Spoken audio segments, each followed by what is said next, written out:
ស្ដាប់ស័ព្ទអង្ខារាតាមមន្ត្រីជាយូរមកហើយទ្រង់រៀមអត់ស្បាយព្រោះ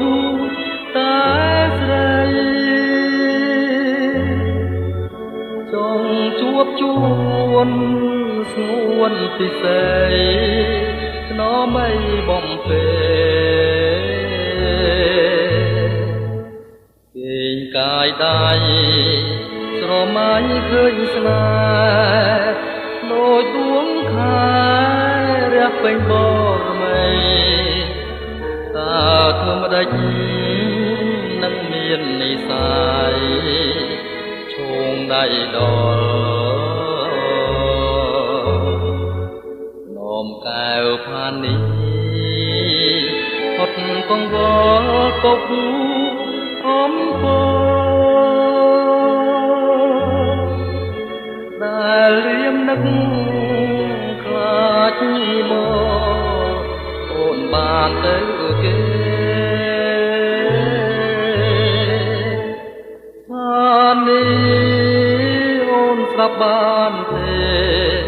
សូមកែវមានស្នេហ៍កុំដាច់មេត្តាចំពោះរូបបងដែលលួញស្នេហាស្នេហ៍អាស្រ័យក្នុងដួងใจគិតស្រមៃឃើញតែស្រីមួយអូផានីដួងជីវិតអើយបើស្ដាប់ហើយកុំដាច់មេត្តាជួងបីអូននៅឆ្ងាយយ៉ាងណាចិត្តណាឡាយគេនឹកទុនតឹងចាំតែថ្លៃគ្មានថ្ងៃភ្លេងចាំជានិច្ចចាំតែខ្លាចចាំសូផានី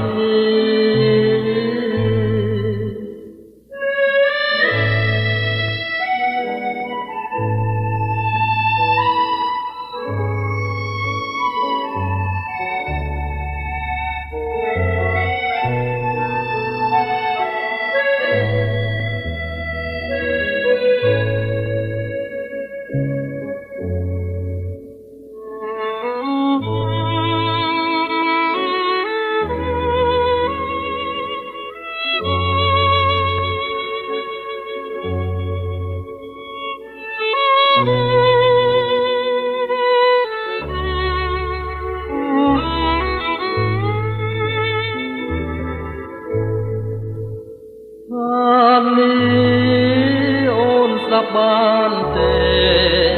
សូមកែវមានស្នេហ៍កុំដាច់មេត្តាចំពោះរូបបងដែលលួញស្នេហាស្នេហ៍អាស្រ័យក្នុងដួងใจគិតស្រមៃឃើញតែស្រីមួយសូផានីដួងជីវិតអើយ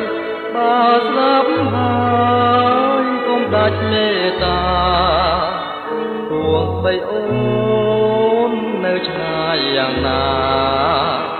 ចិត្តណាឡាយនឹកទុនតឹង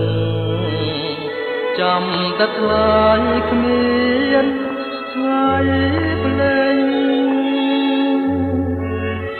ចាំជានិច្ចចាំតែថ្លៃចាំសូផានី